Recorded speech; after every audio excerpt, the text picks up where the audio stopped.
Hey guys, and welcome back. Today we're going to do this really easy freehand nail design.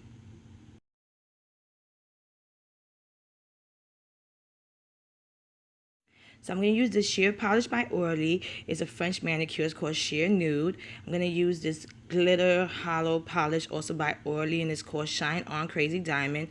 And this neon orange by Girly called Tropical Pop. I love this color. It's so perfect for summer.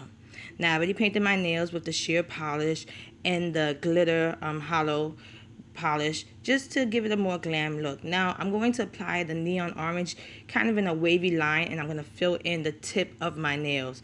This is a really easy, simple design. You can do it with whatever colors that you like.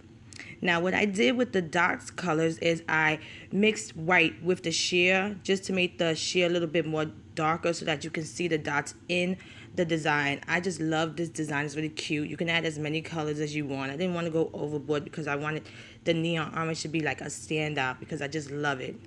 Then using my black nail striper, I'm going to outline the design. I did really slow. I wanted to show you how you do it. It's like really simple. You just go back and forth with your striper. You can use a nail brush, but I like the striper because I get more control. And once I was done, I applied a quick dry top coat. You see, it's really easy. I hope I made it easy for you guys to follow. And recreate if you want. Here's the finished look. If you like this video, please give it a thumbs up and subscribe to my channel to get updates on when I upload new videos. And check out my Instagram at Funwithmynails. See more of my nail art. Thanks so much for watching. See you next time.